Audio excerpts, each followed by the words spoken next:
الحمد لله رب العالمين وبه نستعين وصلى الله وسلم على نبينا محمد وعلى آله وأصحابه أجمعين ومن تبعهم بإحسان إلى يوم الدين. أما بعد فأعوذ بالله السميع العليم من الشيطان الرجيم. بسم الله الرحمن الرحيم. يا أيها الذين آمنوا أنفقوا مما رزقناكم من قبل أن يأتي يوم لا بيع فيه ولا خلة ولا شفاعة والكافرون هم الظالمون. محترم حاضرین، سورہ بقرہ اور سورہ آل عمران کی کچھ آیتیں آپ کے سامنے آج تلاوت کی گئی. من جملہ قرآن مجید کا تیسرا پارہ الحمدللہ آج آپ کے سامنے مکمل ہوا. حاضرین محترم، اس تیسرے پارے میں کئی موضوعات آپ کے سامنے آئے. سب سے پہلے انبیاء علیہ السلام کی فضیلت، پھر ابھی میں نے آپ کے سامنے جو آیت تلاوت فرمائی انفاق فی سبیل اللہ، اس کے بعد آیت الکرسی، اس کے بعد اللہ سبحانہ و تعالیٰ نے انفاق سے متعلق کئی آیتیں ذکر فرمائی، پھر اس کے بعد قرض سے متعلق مسائل آئے، سود کی مذمت آئی، اسی طرح سے حضرت مریم علیہ السلام کا واقعہ بھی آپ کے سامنے گزرا. یہ کچھ آج کے اہم موضوعات تھے. میں نے جو آیت آج آپ کے سامنے وضاحت کے طور پر انتخاب فرمائی ہے سورہ بقرہ کی آیت نمبر 245، جس میں اللہ سبحانہ و تعالیٰ نے مومنوں کو حکم دیا، کہا کہ یا ایھا الذین آمنوا، اے وہ لوگوں جو ایمان لے کر آئے ہو، انفقوا مما رزقناکم، ہم نے تمہیں جو مال دیا ہے اس مال میں سے خرچ کرو، من قبل، اس سے پہلے، ان یأتی یوم، وہ دن آ جائے، لا بیع فیہ، اس دن کسی بھی قسم کی تجارت نہیں ہوگی، اس دن کسی بھی قسم کا لین دین نہیں ہوگا، اس دن آدمی کسی بھی قسم سے فائدہ نہیں اٹھا سکے گا، ولا خلۃ، اور نہ ہی اس دن کسی قسم کی دوستی کام آئے گی، ولا شفاعہ، اور نہ ہی کسی کی شفاعت اس وقت میں کام آئے گی، والکافرون هم الظالمون، اور جو کفر کرنے والے ہیں یہی حقیقی معنوں میں ظالم ہیں. اس آیت میں اللہ سبحانہ و تعالیٰ نے مومنوں کو حکم دیا کہ اے اللہ کے بندو، تم اللہ کی راہ میں خرچ کرو اس سے پہلے کہ وہ دن آ جائے جس دن کسی بھی قسم کی تجارت نہیں، کسی بھی قسم کا لین دین نہیں، اور کسی بھی قسم کے معاملات نہیں ہوں گے، یہاں تک کہ انسان پریشانی میں اپنے دوستوں کو پکارتا ہے، وہ دوستی بھی کام نہیں آئے گی.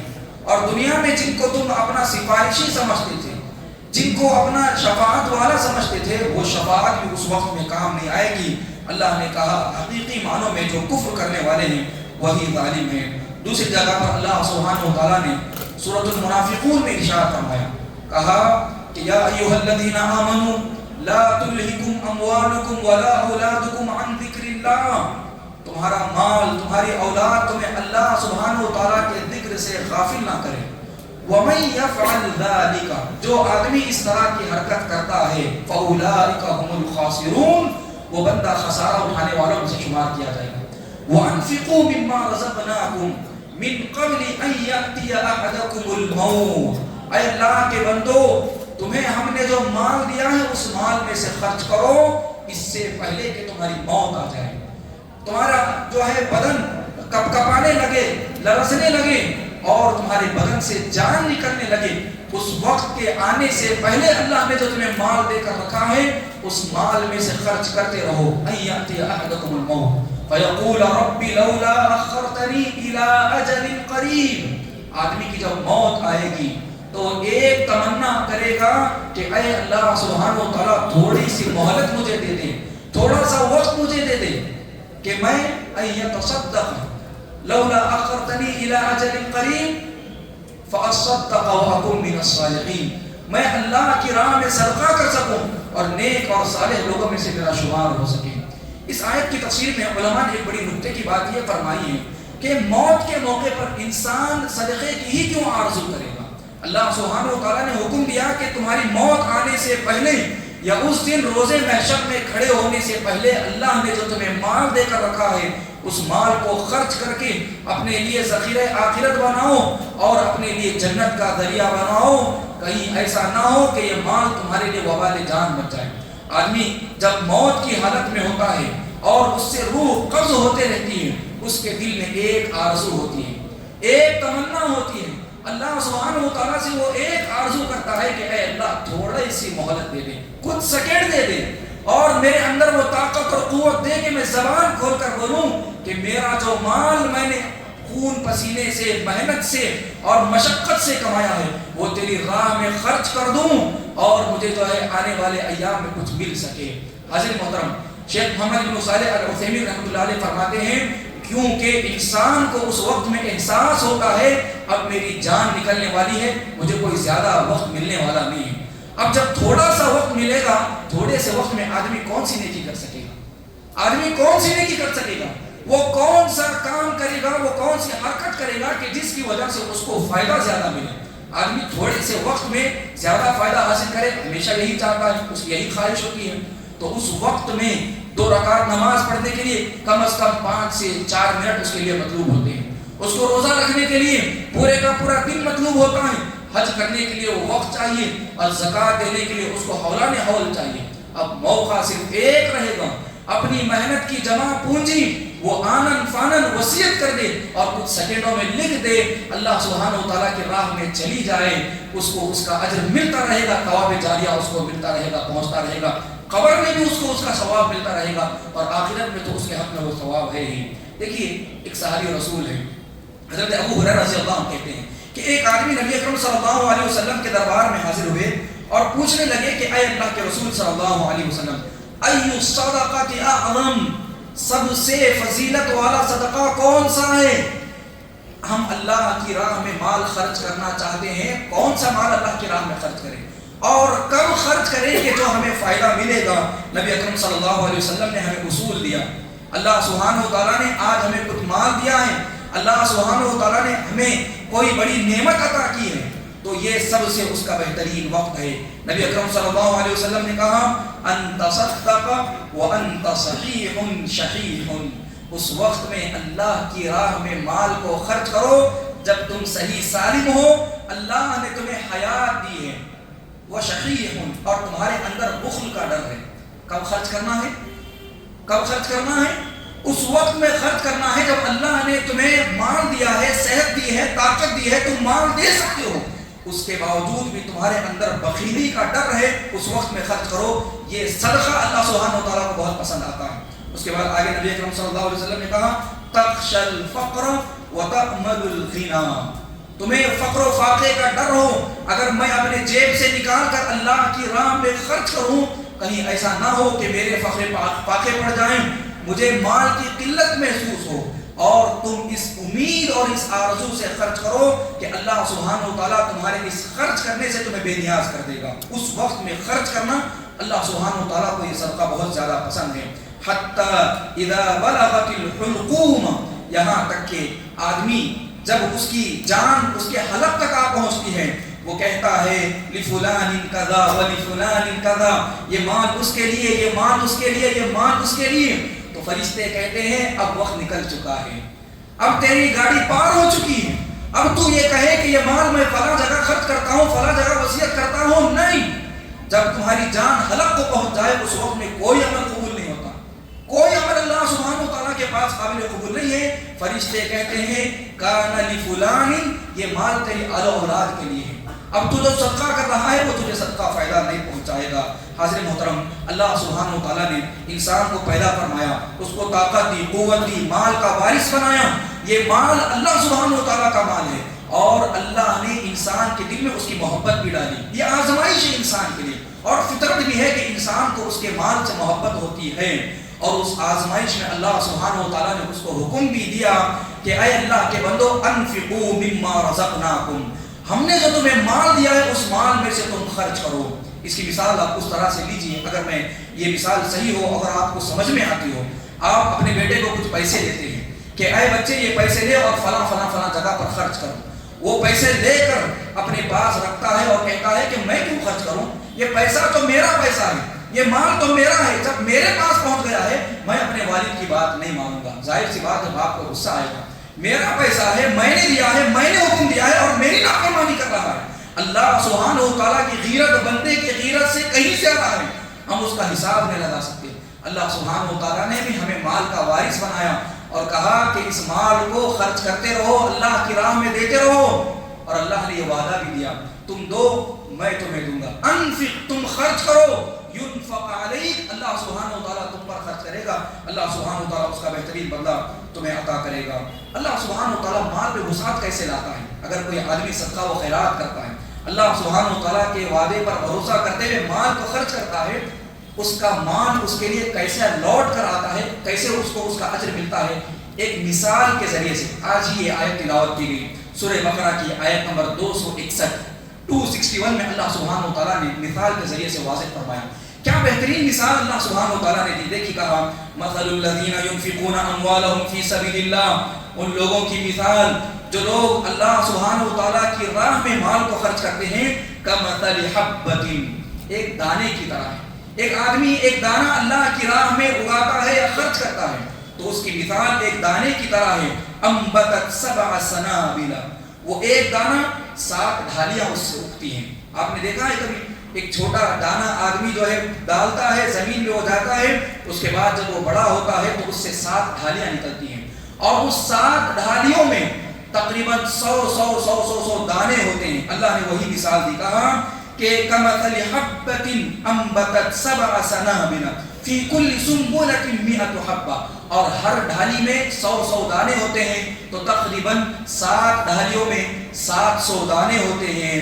واللہ یضاعف لمن یشاء، اللہ سبحانہ و تعالیٰ جس کے لیے چاہتا ہے اجر کو بڑھا دیتا ہے. واللہ واسع علیم، اللہ سبحانہ و تعالیٰ کشادگی کرنے والا اور جاننے والا ہے. تو حاضرین محترم، ایک دانہ اللہ کی راہ میں اگر کوئی مومن بندہ خرچ کرتا ہے، اللہ کی راہ میں دیتا ہے، اللہ سبحانہ و تعالیٰ اتنا بڑھاتا ہے 700 گنا سے زیادہ جو ہے وہ بڑھ جاتا ہے. ایک صحابی رسول اللہ کے رسول صلی اللہ علیہ وسلم کے دربار میں حاضر ہو کر کہتے ہیں کہ اے اللہ کے رسول صلی اللہ علیہ وسلم، یہ جو اونٹ ہے میں اللہ کی راہ میں خرچ کرتا ہوں. نبی اکرم صلی اللہ علیہ وسلم کہتے ہیں آج تم نے ایک اونٹ خرچ کیا ہے، اللہ سبحانہ و تعالیٰ اس کے بدلے قیامت کے دن 700 اونٹوں سے زیادہ تمہیں اجر عطا کرے گا. 700 اونٹوں سے زیادہ اللہ سبحانہ و تعالیٰ اجر عطا کرے گا.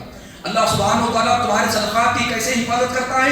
ایک اور مثال دیکھیے، حضرت ابو ہریرہ رضی اللہ عنہ کہتے ہیں نبی اکرم صلی اللہ علیہ وسلم نے کہا کہ من تصدق بعدل تمرۃ، کوئی بھی آدمی ایک کھجور کے برابر صدقہ کرتا ہے. ہمارے پاس ہو، میں عام طور پر اپنی ذات کے لیے، آپ لوگوں کے لیے نہیں بولوں گا، اپنی ذات کے لیے میں کہتا ہوں، میں بحیثیت امام اور پھر اسی طرح سے یا مجھ جیسے جو عام درجے کے لوگ ہیں، مڈل کلاس کے لوگ ہیں، یا اس سے بھی نیچے جو طبقے کے لوگ ہیں جنہیں ہم غریب کہتے ہیں، جنہیں ہم مسکین کہتے ہیں، جن کے پاس جو ہے بنیادی ضروریات نہیں ہیں، ایسے لوگ سمجھتے ہیں کہ صدقہ ہم پر نہیں ہے.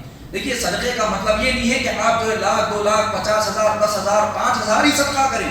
ایک کھجور کے برابر ضرورت مند کو آپ صدقہ کرتے ہیں، یا ایک لقمے کا، ایک جو ہے گھونٹ کا پیاسا جو آدمی ہوتا ہے اس کو پانی پلاتے ہیں، یا ایک لقمے کا جو محتاج آدمی ہوتا ہے اس کو کھانا کھلاتے ہیں. اللہ سبحانہ و تعالیٰ کو وہ ادا بھی پسند آتی ہے اگر اس کے اندر اخلاص ہے. اب اللہ سبحانہ و تعالیٰ اس کے اس صدقے کی کیسے حفاظت کرتا ہے. ایک بڑی بہترین مثال نبی اکرم صلی اللہ علیہ وسلم نے دکھا، من تصدق بعدل تمرۃ من کسب طیب، کیسے خرچ کرنا چاہیے؟ اپنے پاکیزہ مال میں سے اس کو خرچ کرنا چاہیے. حرام مال، ناجائز مال اللہ سبحانہ و تعالیٰ قبول ہی نہیں کرتا. انما یتقبل اللہ من المتقین، اللہ سبحانہ و تعالیٰ متقی لوگوں کا ہی مال قبول کرتا ہے. اللہ کے رسول نے کہا پاکیزہ مال میں سے ایک کھجور خرچ کرتا ہے. ولا يقبل الله الا الطيب، اللہ سبحانہ و تعالیٰ سوائے پاک چیزوں کے کوئی بھی مال قبول نہیں فرماتا. وان اللہ يتقبلها بيمينه، اللہ سبحانہ و تعالیٰ اس بندے کے ایک کھجور کو اپنے دائیں ہاتھ سے لیتا ہے. اللہ سبحانہ و تعالیٰ اس بندے کے ایک کھجور کو اپنے دائیں ہاتھ سے قبول کرتا ہے. ثم يربيها لصاحبها، اور اس بندے کے لیے اس کی تربیت کرتا ہے، اس کو بڑا بناتا ہے، اس کی نشو و نما کرتا ہے. کما یربی احدکم فلوا، جیسے تم میں سے کوئی آدمی اپنے بچڑے کو بڑا کرتا ہے، یہاں تک کہ حتی تکون مثل الجبل، وہ صدقہ اللہ سبحانہ وتعالیٰ ایک پہاڑ کے برابر بناتا ہے.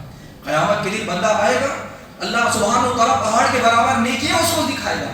بندہ پوچھے گا کہ اے اللہ سبحانہ وتعالیٰ، میں غریب تھا، مفلس تھا، فقیر تھا، میرے پاس دینے کے لیے کچھ نہیں تھا، میں نے کیا دیا؟ ایک کھجور دیا اور کچھ پیسے دیے، یہ پہاڑ کے برابر نیکیاں میرے لیے کیا ہے؟ اللہ سبحانہ وتعالیٰ فرمائے گا کیا تو نے اخلاص کے ساتھ پاک مال میں سے اللہ کی راہ میں خرچ نہیں کیا، میں نے اس کا بدلہ تجھے آج اس پہاڑ کے برابر دیا ہے. یعنی اللہ سبحانہ وتعالیٰ ہمارے صدقات کی نشو و نما فرماتا ہے. تو حاضرین محترم، اللہ سبحانہ وتعالیٰ کی راہ میں خرچ کرنا چاہیے. یاد رکھیے اللہ سبحانہ وتعالیٰ بہت بڑھ بڑھ کر بندے کو عطا فرماتا ہے، اتنا عطا کرتا ہے بندہ اس کا تصور نہیں کر سکتا. صدقے کی اہمیت کیا ہے؟ میں ایک مثال دنیاوی اعتبار سے آپ کے پاس لے کر آیا ہوں. دیکھیے حضرت عثمان رضی اللہ عنہ، عثمان بن عفان، اللہ کی راہ میں سب سے زیادہ مال خرچ کرنے والے صحابی رسول. اس وقت میں انہوں نے، اللہ نے ان کو جو مال دیا تھا، خرچ کرتے رہے. جب جب مسلمانوں کو ضرورت پڑی انہوں نے مال دیا. اللہ سبحانہ وتعالیٰ نے ان کے صدقات کو اتنا قبول فرمایا. آج بھی حضرت عثمان بن عفان رضی اللہ عنہ کے نام سے مدینے میں اور اس کے اطراف و اکناف میں ایسے آثار موجود ہیں جس سے لوگ فائدہ اٹھا رہے ہیں. حضرت عثمان بن عفان رضی اللہ عنہ کو اس کا ثواب بھی پہنچ رہا ہے. اللہ اکبر. آپ بتائیے اس سے زیادہ آدمی کے لیے کیا چاہیے؟ وہ قبر میں ہے، اپنے مسائل میں، اپنی تکلیفوں میں ہے، اس کے باوجود اس کے صدقات کی وجہ سے اللہ سبحانہ وتعالیٰ جو ہے اس کو ایسا اجر اور ایسا اجر عظیم عطا کرتا ہے کہ آدمی اس کو کبھی بھلا نہیں سکتا اور اس کے اجر کا کبھی حساب نہیں لگا سکتا. ایک مثال اللہ سبحانہ وتعالیٰ صدقے کے ذریعے سے کیسے دیتا ہے میں نوٹ کر کے آیا ہوں. ایک مڈل ایسٹ کی ایک بڑی مشہور معروف کمپنی ہے، آپ تمام احباب بھی جانتے ہیں، یعنی آپ فاسٹ فوڈ کمپنی سمجھ لیجیے جسے ہم البیک کے نام سے جانتے ہیں. وہ جو البیک کا مالک ہے فلسطین کا ہے اصلاً.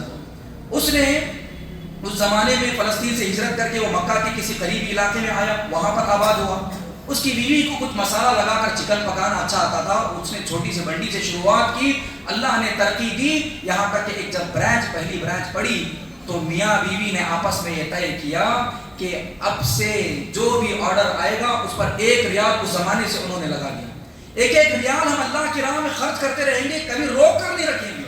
اور اس زمانے سے جب انہوں نے طے کیا اللہ کی راہ میں خرچ کرنے کا تو پھر آج تک بھی ہر ایک آرڈر پر جو ہے 1 ریال خرچ کیا جاتا ہے. مالک کا انتقال ہوا، وہ تمام کی تمام دولت بچوں کے ماتحت آ گئی، تقریباً 250 کے قریب برانچز. اور اس کی اہمیت آپ اس بات سے لگائیے کہ اللہ نے لوگوں کے دلوں میں کیسی محبت ڈالی. 1.5 گھنٹہ 2 گھنٹے لوگ لائن میں کھڑے ہوئے ہوتے ہیں صرف البیک کا چکن کھانے کے لیے. میں کوئی پروموٹر نہیں ہوں اور نہ ہی ہندوستان میں کوئی برانچ ہے. صدقے کی اہمیت میں آپ کے سامنے بتا رہا ہوں. اور انہوں نے بتایا کہ جب ان کے والد کا انتقال ہوا تو لوگ دیکھتے رہے کہ اب دیکھیں کہ بچے کیا کرتے ہیں. باپ کا انتقال ہوتے ہی بچے پوری دولت اپنی طرف کرتے ہیں، باپ کے مال میں سے 1 روپیہ خرچ نہیں کرتے ہیں. بچوں نے اعلان کیا ہمارے والد نے ہمیں اتنا دیا، ہم اس کی حیثیت کے نہیں تھے، اب ہر آرڈر پر 2 ریال خرچ کریں گے. اللہ اکبر. تو اللہ سبحانہ وتعالیٰ صدقے کے بدلے اتنا نوازتا ہے. بزنس کا ہمیں اصول بنانا چاہیے کہ اللہ سبحانہ وتعالیٰ اگر ہمیں اتنا دے تو ہم اتنا مال اللہ سبحانہ وتعالیٰ کے راہ میں خرچ کریں گے. اسی لیے ہر روز 2 فرشتے نازل ہوتے ہیں. ایک فرشتہ جب یہ اعلان کرتا ہے کہ اے اللہ سبحانہ وتعالیٰ جو تیری راہ میں دے رہا ہے اس کو تو دے اور اس کے مال میں تو برکت عطا فرما. دوسرا فرشتہ اعلان کرتا ہے کہ اے اللہ سبحانہ وتعالیٰ جو بندہ اپنے مال کو روک کر رکھ رہا ہے اس کے مال کو تلف کر دے، اس کے مال کو تو برباد کر دے. صدقے کرنے کے اصول کیا ہے میں مختصر آپ کے سامنے 2 منٹ میں ذکر کر دیتا ہوں. سب سے پہلے اللہ سبحانہ وتعالیٰ کو راضی کرنے کے لیے صدقہ کرنا چاہیے. غیر اللہ کو یا دوسروں کو خوش کرنے کے لیے، دوسروں کی رضامندی حاصل کرنے کے لیے، چرچے حاصل کرنے کے لیے، تاکہ لوگوں میں یہ بات مشہور و معروف ہو جائے کہ میں جو صدقہ کیا ہوں مشہور و معروف ہوں. اور اللہ کی راہ میں صدقہ دینا کرسی کے لیے، عہدے کے لیے، مقام اور مرتبے کے لیے، اور لوگ میرے چرچے کریں، یاد رکھیے یہ صدقہ انسان کے لیے وبال جان بنے گا. اس کو جہنم میں کھینچ کر لے کر جایا جائے گا اور جہنم میں منہ کے بل اس کو پھینکا جائے گا. دوسرا صدقہ جتنا ہو سکے چھپے انداز میں دینا چاہیے، کیونکہ اللہ کے رسول صلی اللہ علیہ وسلم نے کہا آدمی اگر ایسا صدقہ کرے کہ اس کے بائیں ہاتھ کو نہ معلوم ہو، اس کے بائیں ہاتھ کو نامعلوم ہو ایسا صدقہ کرتا ہے تو قیامت کے دن عرش کے سائے میں اس کو جگہ ملے گی۔ ایک تیسرا صدقے سے متعلق اصول یہ ہے، صدقہ دے کر احسان نہیں جتلانا چاہیے، اور پھر اسی طرح سے منہ پر باتیں بتانا کہ ہم نے تمہیں کھلایا، ہم نے تمہیں پلایا، میرے پیسوں پر تم پلے بڑے ہو۔ آپس میں رشتہ داریوں میں اس طرح کی باتیں سننے میں آتی ہیں۔ صدقہ دے کر، اللہ کی راہ میں خرچ کر کر، اور کسی کے ساتھ حسن سلوک کر کبھی احسان نہیں جتلانا چاہیے۔ سورہ بقرہ کی تلاوت میں آج یہ بات بھی آئی، یا ایھا الذین آمنوا لا تبطلوا صدقاتکم بالمن والاذی کالذی ينفق مالہ رئاء الناس۔ اور پھر اسی طرح سے دل کی خوشی سے صدقہ دینا چاہیے، دل کو تنگ کر کے صدقہ نہیں دینا چاہیے۔ جب کبھی کوئی آ کر آپ سے مانگ لے، جتنی طاقت ہے، جتنی استطاعت ہے، خوش دلی سے دیں، اگر نہیں ہے تو آپ اچھے انداز میں ان کو لوٹا دیں۔ اور اللہ کی راہ میں جب صدقہ دیا جائے تو سب سے بہترین مال کو صدقہ دیا جائے، گھٹیا مال اللہ سبحانہ وتعالیٰ کو صدقے میں پسند نہیں ہے۔ سورہ بقرہ کی آیت نمبر 267 میں اللہ سبحانہ وتعالیٰ نے اس کا تذکرہ فرمایا جو آج آپ کے سامنے تلاوت کی گئی ہے۔ اور پھر اسی طرح سے صرف ان لوگوں کو نہ دیں جو آپ کے دروازے پر آ کر مانگتے ہیں، ان لوگوں کا بھی خیال کریں جو اپنے گھروں میں ہوتے ہیں، جو لوگوں کے سامنے ہاتھ نہیں پھیلاتے ہیں۔ اللہ سبحانہ وتعالیٰ نے سورہ ذاریات آیت نمبر 19 میں کہا کہ وَفِي أَمْوَالِهِمْ حَقٌّ لِلسَّائِلِ وَالْمَحْرُومِ، ان کے مالوں میں مانگنے والے اور جو لوگ محروم ہوتے ہیں ان کا بھی حق ہوا کرتا ہے۔ اور ایک بات یہ بھی آج آپ کے سامنے تلاوت کی گئی، آیت نمبر 268 میں اللہ سبحانہ وتعالیٰ نے کہا کہ شیطان تمہیں فقر و فاقے کا جو ہے ڈر دلاتا ہے، خوف دلاتا ہے، اور برائی کی طرف تمہیں حکم دیتا ہے۔ اللہ سبحانہ وتعالیٰ تمہیں مغفرت کی طرف بلاتا ہے اور فضل کی طرف بلاتا ہے۔ آؤ اللہ کی راہ میں مال کو خرچ کرو، اللہ سبحانہ وتعالیٰ کے پاس خزانے بڑے وسیع ہیں اور وہ جاننے والا ہے۔ تو حاضرین محترم، یہ صدقات سے متعلق کچھ اہم آیتیں آج آپ کے سامنے تلاوت کی، مختصر میں نے آپ کے سامنے ذکر کیا۔ دعا کرتا ہوں اللہ سبحانہ وتعالیٰ سے، اللہ سبحانہ وتعالیٰ سب سے پہلے مجھے بولنے والے کو صدقہ زیادہ سے زیادہ کرنے کی توفیق عطا فرمائیں، اور جو اصول ذکر کیے گئے ہیں ان اصولوں پر مجھے سب سے پہلے باقی رہنے کی توفیق عطا فرمائیں، اور آپ سامعین کو بھی اللہ سبحانہ وتعالیٰ ان تمام باتوں کی توفیق عطا فرمائیں۔ آمین۔ السلام علیکم ورحمۃ اللہ وبرکاتہ۔